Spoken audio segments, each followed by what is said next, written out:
The Bill and Melinda Gates Foundation does not need much introduction.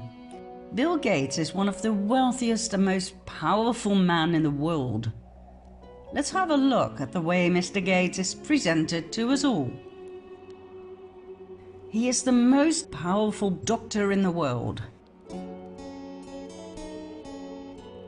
He is invited to G20 meetings and all other top-level gatherings, where he is treated like a head of state.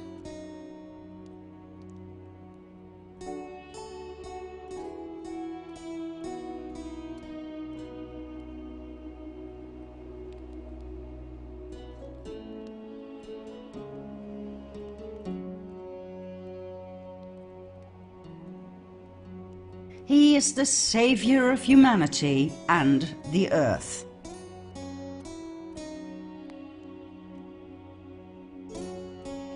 He is the embodiment of charity.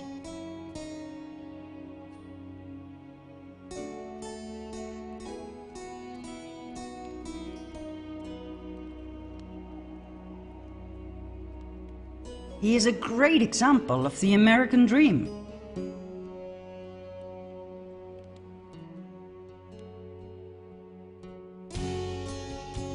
And he is a wonderful inspiration to us all.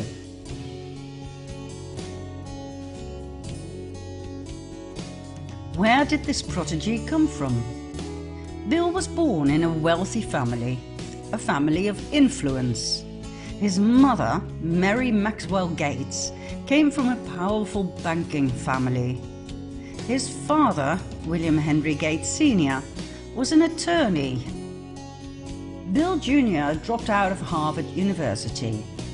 Worried about the future of her son, Mary helped Bill set up Microsoft. She used her IBM connections to set up a deal between IBM and Microsoft.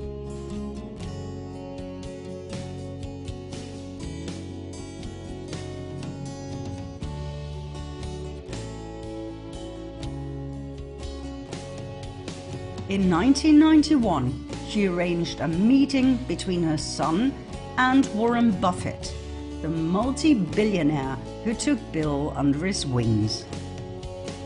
Both of Bill's parents were heavily involved in family planning and eugenics. His father served on the board of Planned Parenthood. My dad was head of Planned Parenthood, and it was very controversial to be involved with that. Bill openly and proudly talks about these things and how they were discussed over dinner. From an early age, he was spoon-fed with the ideology of eugenics. In his 30s, Warren Buffett added to this with his enthusiasm on the subject. Buffett's foundation, the Susan Thompson Buffett Foundation, is a massive financial supporter of pro-abortion activities and population control policies.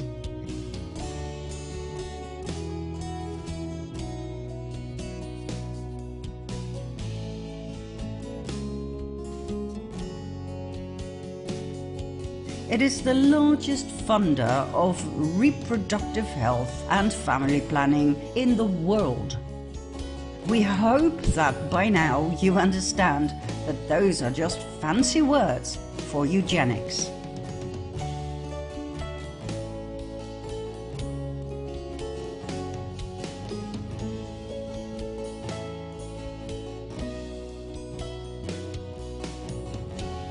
So, Bill Gates, a Rockefeller descendant, as we have shown in our COVID-19 documentary, was pushed forward with one goal in life and one goal alone, and that was not computer programming. His role in this world was determined by his bloodline. He was to become the face of population control and depopulation within the framework of Agenda 21 and 2030. Let's have a closer look at the effects of our great benefactor's actions, shall we? Between 2000 and 2017, the Bill and Melinda Gates Foundation massively enforced their new polio vaccine on the children of India. 500,000 children under the age of 5 became paralyzed.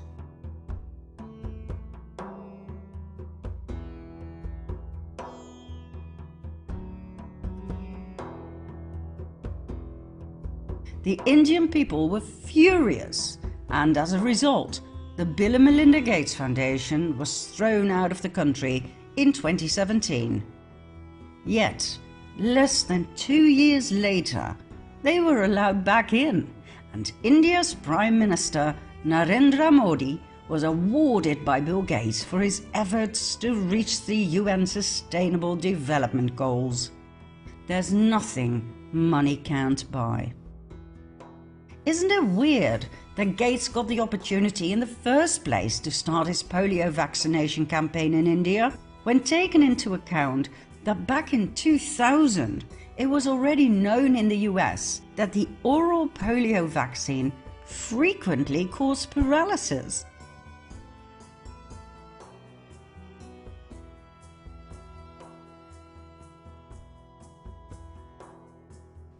In the UK, the polio vaccination program was stopped 4 years later, in 2004, because of this proven link between the polio vaccine and paralysis.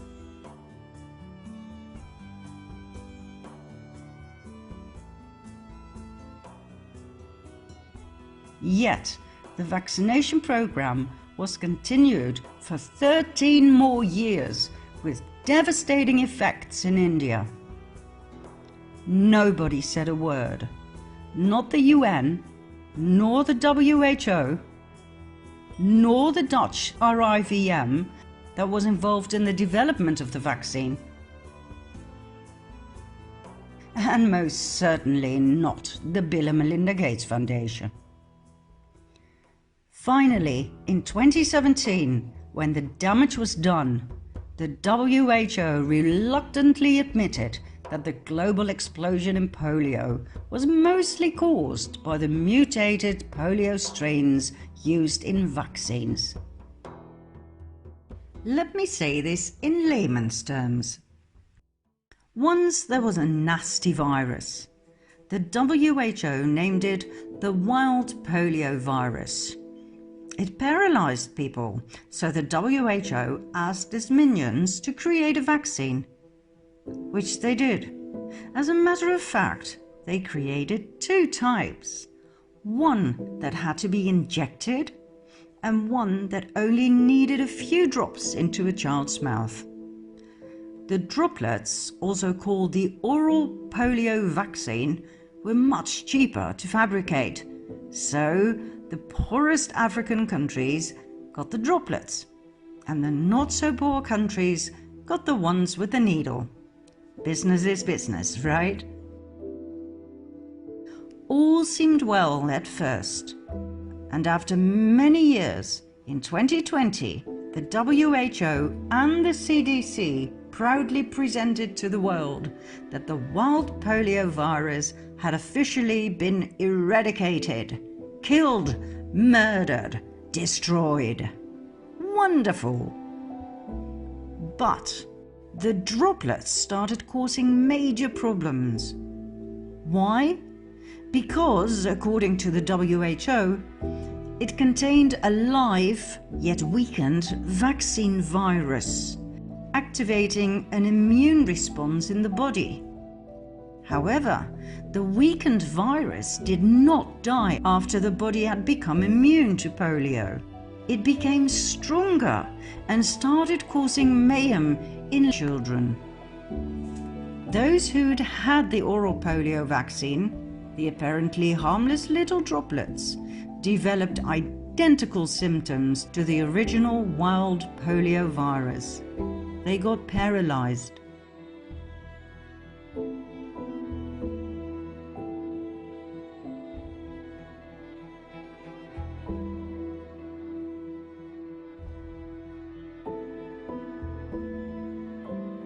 At first, the WHO denied the allegations. It stated that this could only occur very rarely.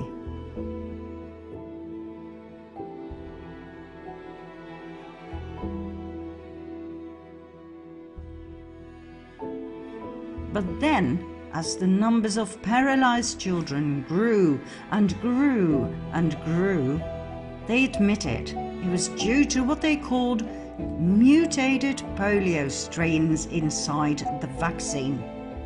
They even gave it a beautiful new name, VDPV, vaccine-derived poliovirus.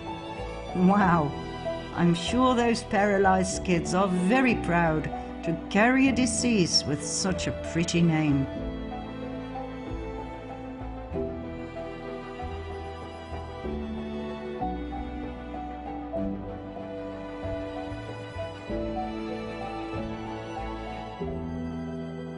Now please do not despair.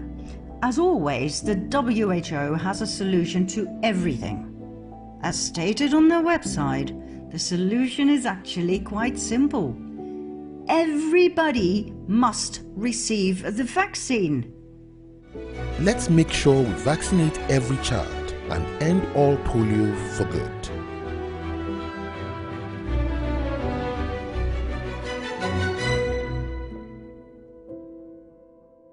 The same vaccine droplets, the cheapest ones of course, the ones that caused paralysis in the first place, must be given to every child under the age of 5.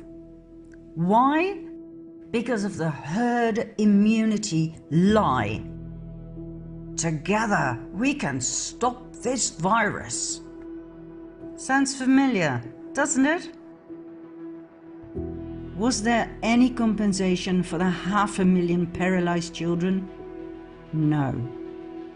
Was the Gates Foundation prosecuted? No. What else?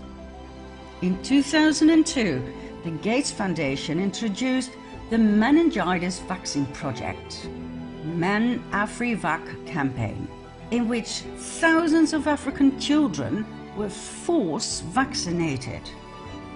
10% of those children developed paralysis.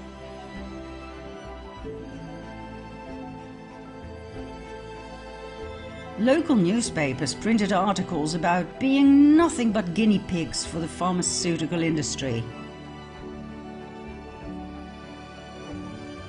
Gates's actions were described as ruthless and immoral.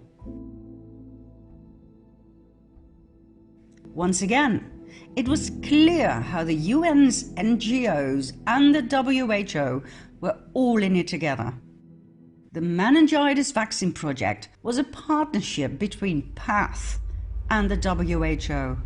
It was funded with millions of dollars by the Bill and Melinda Gates Foundation. Then, in 2009, the Gates Foundation used their NGO called PATH to test their HPV vaccine on 23,000 tribal girls in remote villages in India. The HPV vaccine was said to prevent girls from getting cervical cancer. 1,200 girls had severe and chronic side effects, such as fertility disorders and autoimmune problems. 7 girls died. Thousands of girls suffered from severe convulsions directly after being vaccinated. The WHO admitted the vaccine could cause convulsions, but stated it would only affect girls with a certain gene, and so it would be quite rare, which totally contradicts this video footage.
I'm Ginny Blesky, and this is my daughter Mia, who's 12. On the 21st of September last year, 2016, she had the first HPV vaccination at school. The following morning she woke up and she couldn't walk on her legs, she couldn't weight bear, her legs were shaky, and she had burning in either side of her spine all the way up her back. But she deteriorated by the afternoon, so we recalled the on-call doctor, who said just go straight to A&E. We took her straight to A&E and they admitted her for a few days. We've done video diaries right from the first day all the way through up until now, and basically within days, about 10 days of Mia having the vaccination, she completely lost the use of her legs. A couple of weeks after, she lost the use of her body went. So for the last 13 weeks now, she's only been able to blink and speak. She can't use any of her limbs, she's incontinent.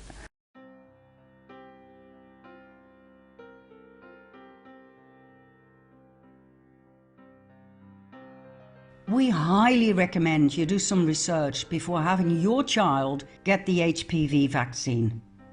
There are quite a few excellent documentaries out there on the devastating effects that ruined the lives of many young girls. The vaccines have been developed by the big pharma giants Merck and GlaxoSmithKline.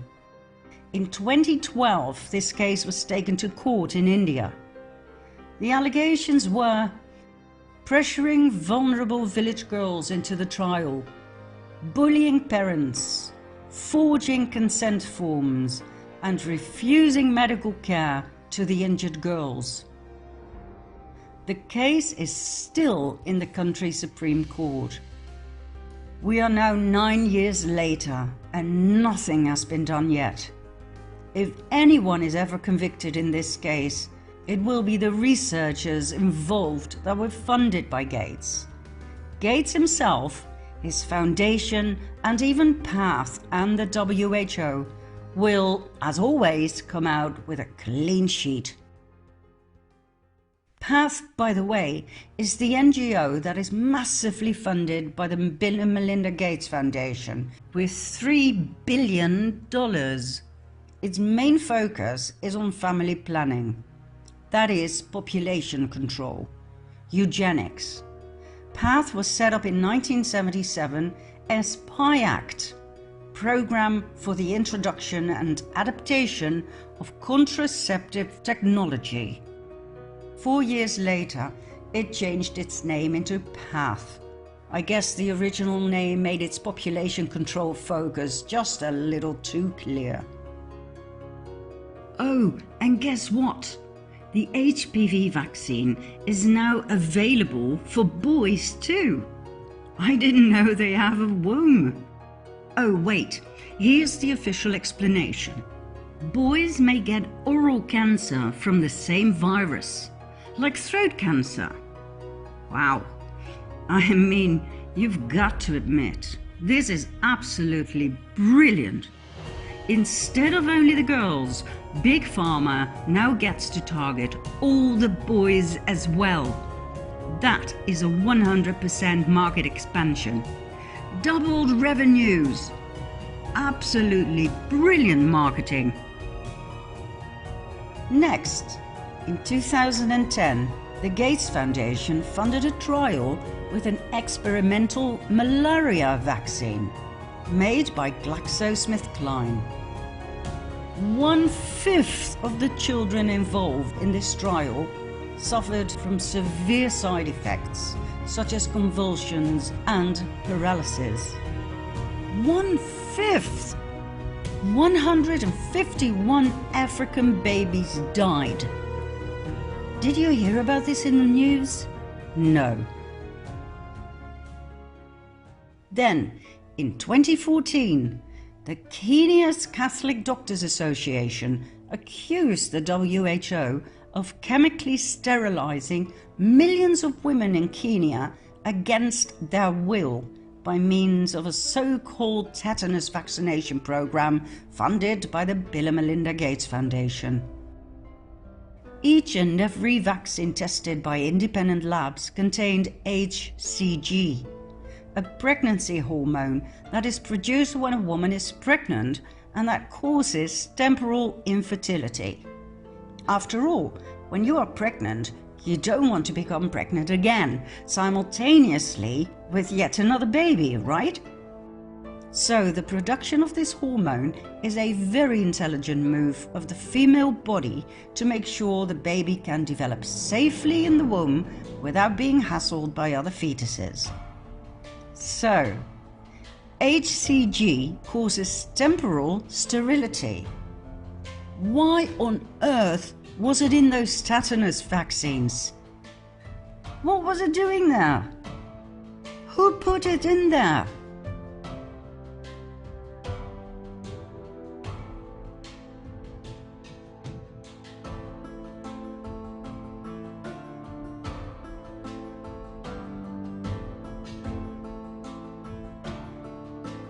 Is this what we are looking at here when we talk about population control and family planning?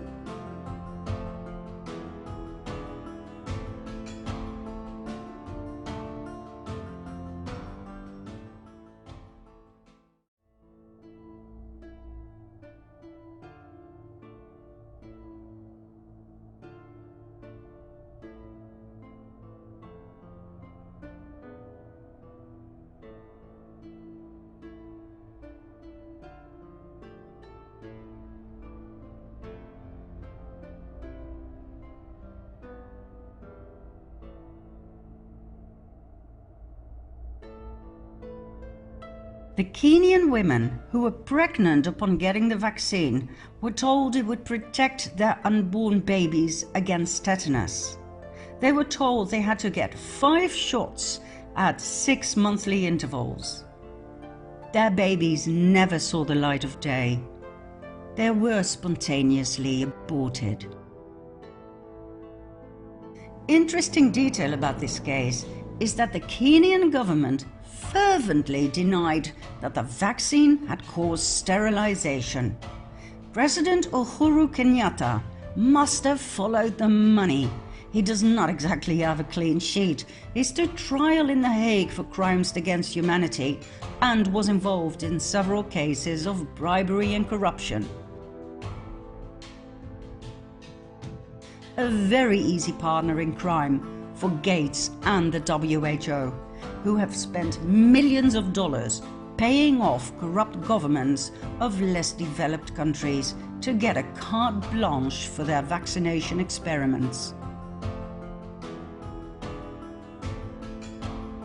In this particular case, the mainstream media and the notorious fact-checkers still try their utmost best to ridicule and deny this case, which we fully understand. What do you think will happen to them when all of this gets out into the open?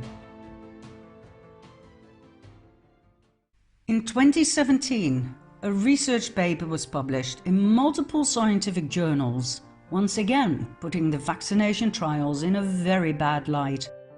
In the early 1980s, the WHO's UNICEF performed what they called a natural experiment in an urban community in Guinea-Bissau, a country in West Africa.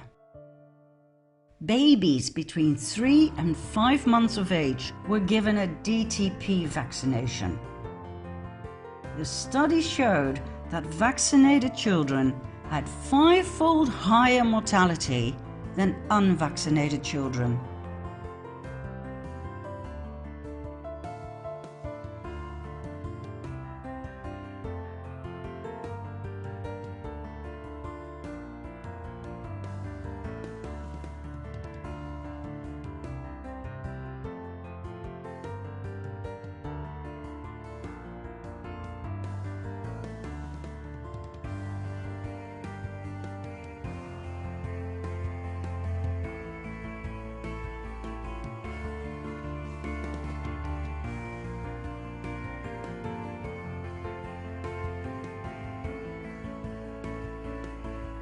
In this natural experiment, vaccinated children had 5-fold higher mortality than not yet DTP vaccinated children.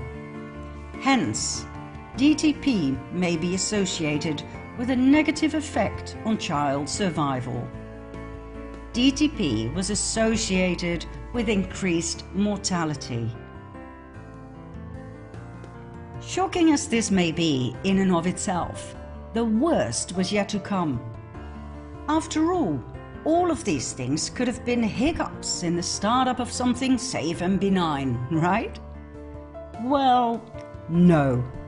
In spite of being aware of these horrid effects, UNICEF continued the DTP program in Africa.